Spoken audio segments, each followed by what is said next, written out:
Good morning, afternoon, and evening. I am your host, Luca, and we'll be interviewing our co-captains, Ryan, Seiji, and Abby. So before I get into the nitty-gritty questions, let's start with some general things to start us off. So, what are your roles as co-captains? What do you guys do, and what are the names of the roles? I am the strategy and operations lead, so I oversee the finance, awards, and design departments. I am our technical team lead, and I oversee our mechanical, electrical, and software departments. I'm the community engagement lead, and that means I oversee outreach and our media. All right, nice. What has been your favorite game that you've played since joining the team? And explain a little bit about the rules. My favorite one has to be last year's game, Crescendo. Basically, where we were shooting these orange rings called notes into a hoop called the speaker, and it was a lot of fun. I'd have to say my favorite game was also Crescendo. Charged Up was also fun, but I think I liked our robot for Crescendo this past year a lot better.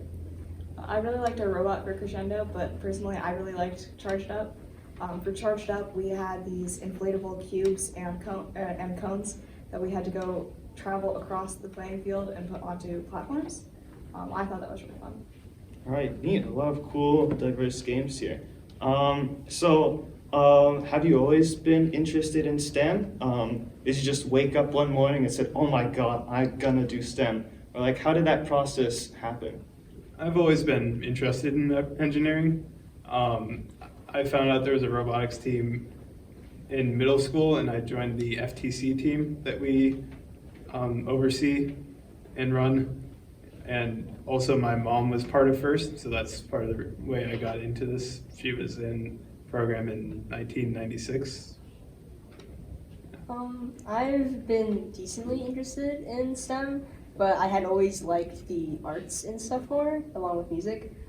Math has definitely always been my strong suit, and science has been fun, but I knew robotics happened, but I didn't necessarily want to join at first. My parents actually were like, "Hey, you should join this," for 4 years straight, and then sophomore year I finally did. And I'd have to say, I'm really glad I made that decision. It's pretty cool and interesting, and it solidified my decision to go into the STEM field in the future. Both of my parents are engineers, and I've been doing FIRST my entire life, so it's just kind of been natural for me. I really enjoy STEM. All right, nice. So in summation, if you're wondering about joining robotics, I think that it would be a fun event, even if you're not really into the STEM fields. Why did you want to become co-captain? Was there someone who inspired you to become, or someone who pushed you, or did you just want to become co-captain to give back to the team? Last year I was our mechanical lead. I wanted to do that because my freshman year I worked in the mechanical section and learned a lot and felt like I could teach it, and I was mechanical lead.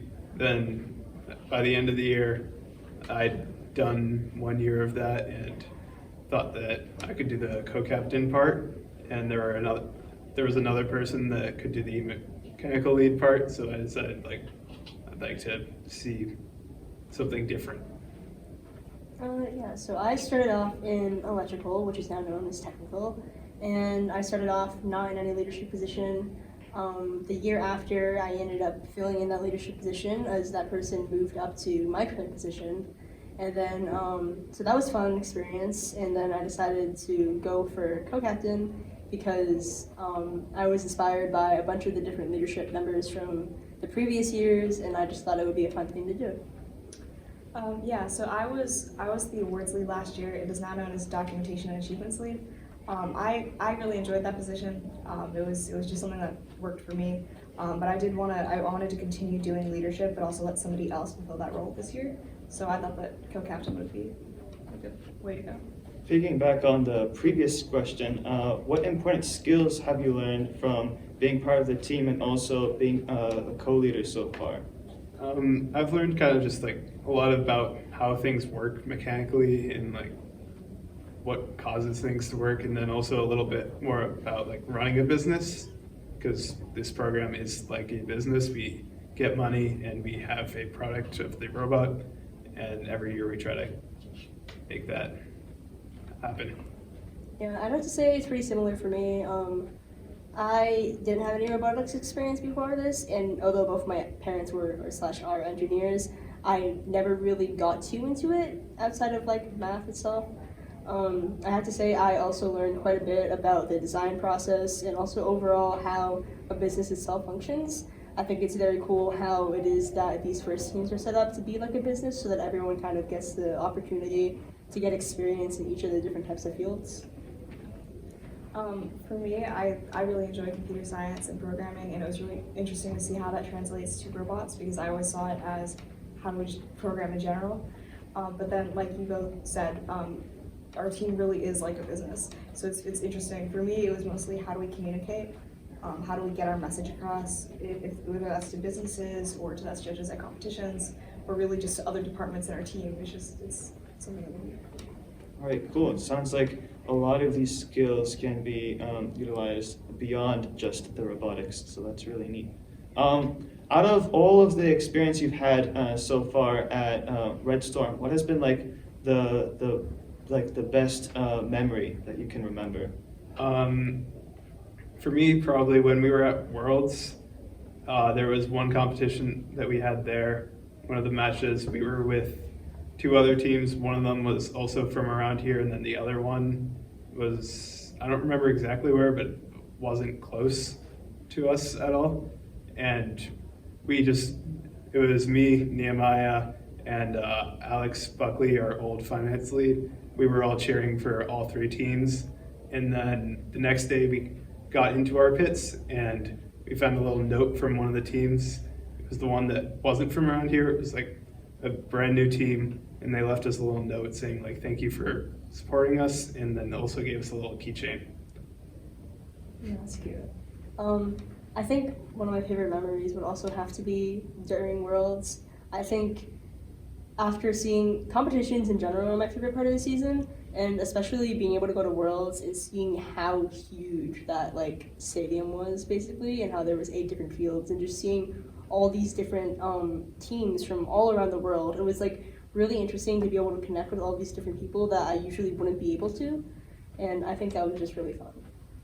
I wasn't able to go with the team to Worlds this last year, but I think one of my favorite memories was definitely from Charge Up. We were at UNH, and I thought it was one of my favorite memories. It was us doing spirit and stuff like that. We had so much spirit at that particular competition. We had like face paint, glitter. It was like all over the place. It was such a mess. But I don't know. That was so much that fun. was definitely fun. All right, nice. What is the best part about being in this robotics team? Probably just working with friends and like actually making something that works. Yeah, that's pretty cool. I have to say, as cool as it is to see the robot work on the field and like work like together to build it, I think my favorite part is actually the huge community aspect of it. I think I found some of the most amazing people that I've ever met and probably ever will meet and get to work with them here, and I think that's like my favorite part of this. Absolutely. I think the other cool thing about the team is that no matter where you are with like your knowledge about anything, there's always something to learn. So even if you know quite literally anything about everything and anything about how to build a robot, you can also learn how to do outreach and how to email people, or vice versa. There's so many different things to learn about, and like you guys said, it's a great community. All right. So how do you believe that the robotics program has helped you grow as a person? It's definitely helped me like become more comfortable with like speaking to other people and just like expressing myself a little more, just like my interests, and really to refine what I'm into too. Yeah, I think that there's been quite a few things that joining robotics has helped me do. I think the primary two things is that it's definitely helped me with my people skills, whether it be presenting or learning to work together with other people or learning how to manage other people. And also just it solidified what I decided that I wanted to do in life. Before, I wasn't quite sure if I wanted to go into any type of STEM because all I knew was that my parents were engineers. Maybe I'll do that. But after joining robotics, I've definitely solidified wanting to go into engineering, so that's definitely been a pivotal key in that. I think for me, I really gained my confidence. I think, I don't know, I still got a long way to go with that, but I think that being in robotics, being with this community, taking up these leadership roles has been very beneficial to that. Seijin, as an upper classman, what advice would you have for the younger students who are interested in joining the robotics club? I'd have to say that for the younger students that are going to join, so now I'm a graduating senior, but I joined robotics sophomore year. I didn't have any experience in middle school, and I didn't join freshman year like a lot of the people here. I have to say, despite that, is no matter how little experience you have, you still have the shot and the ability to do your best and perform well along with the other people and to learn new things. I joined robotics having no experience in it previously. I went into electrical knowing literally nothing, and in the span of 1 year, I learned a bunch, and you really get out of it what you put into it. So I put so much time into it, and that ended up leading to me becoming the next electrical lead. And then here I am now, co-captain 2.5 years later. So yeah, just do what you think that you're the most interested in and find what works for you. All right, that's pretty cool. It's pretty inspiring. Ryan, how has your experience transitioning between mechanical lead to strategy and operation team lead? It's different.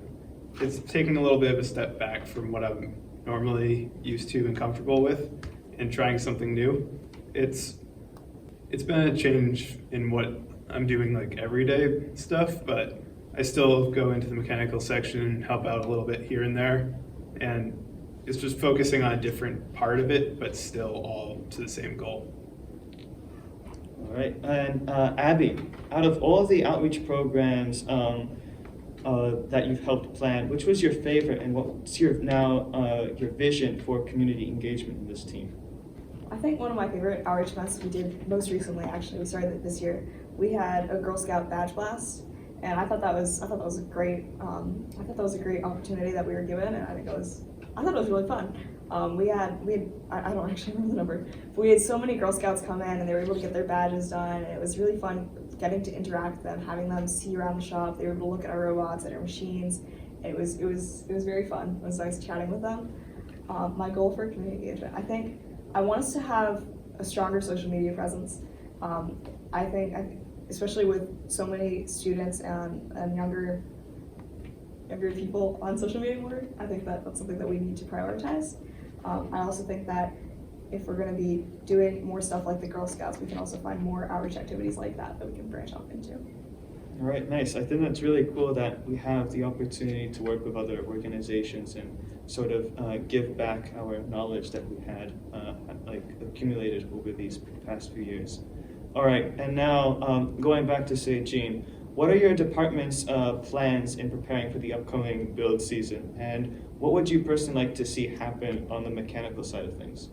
Okay, so obviously building a robot in a short amount of time in only a few weeks is definitely going to be a lot of work, and it's going to be a quick time schedule. Currently, programming is teaching new members the basics of code and kind of getting them up to speed so that they'll have the ability to, if not work on the main robot, but to at least work on the smaller components of it, such as maybe the arm or just the base itself. Electrical is currently working on a test board so that new members can get trained on what the different components do, how the schematics of that works, and what does what. Same thing with mechanical, they're learning the different types of machines we have here in our machine shop and the safety procedures that go behind that, and just the different methods for different things in general. Going into build season, I think that it would be beneficial for us to have a more set schedule and to be slightly more efficient than we have been in past years, as due to the sequence of robot building being from mechanical to electrical to programming. In past years, mechanical and electrical have stretched out too far, leaving programming with no time. So my goal this year is to have mechanical and electrical both finish maybe a week earlier, allowing software to have more time to actually code that robot. All right, nice. Thank you for making the time to be with us today. And thank you everyone for watching this video.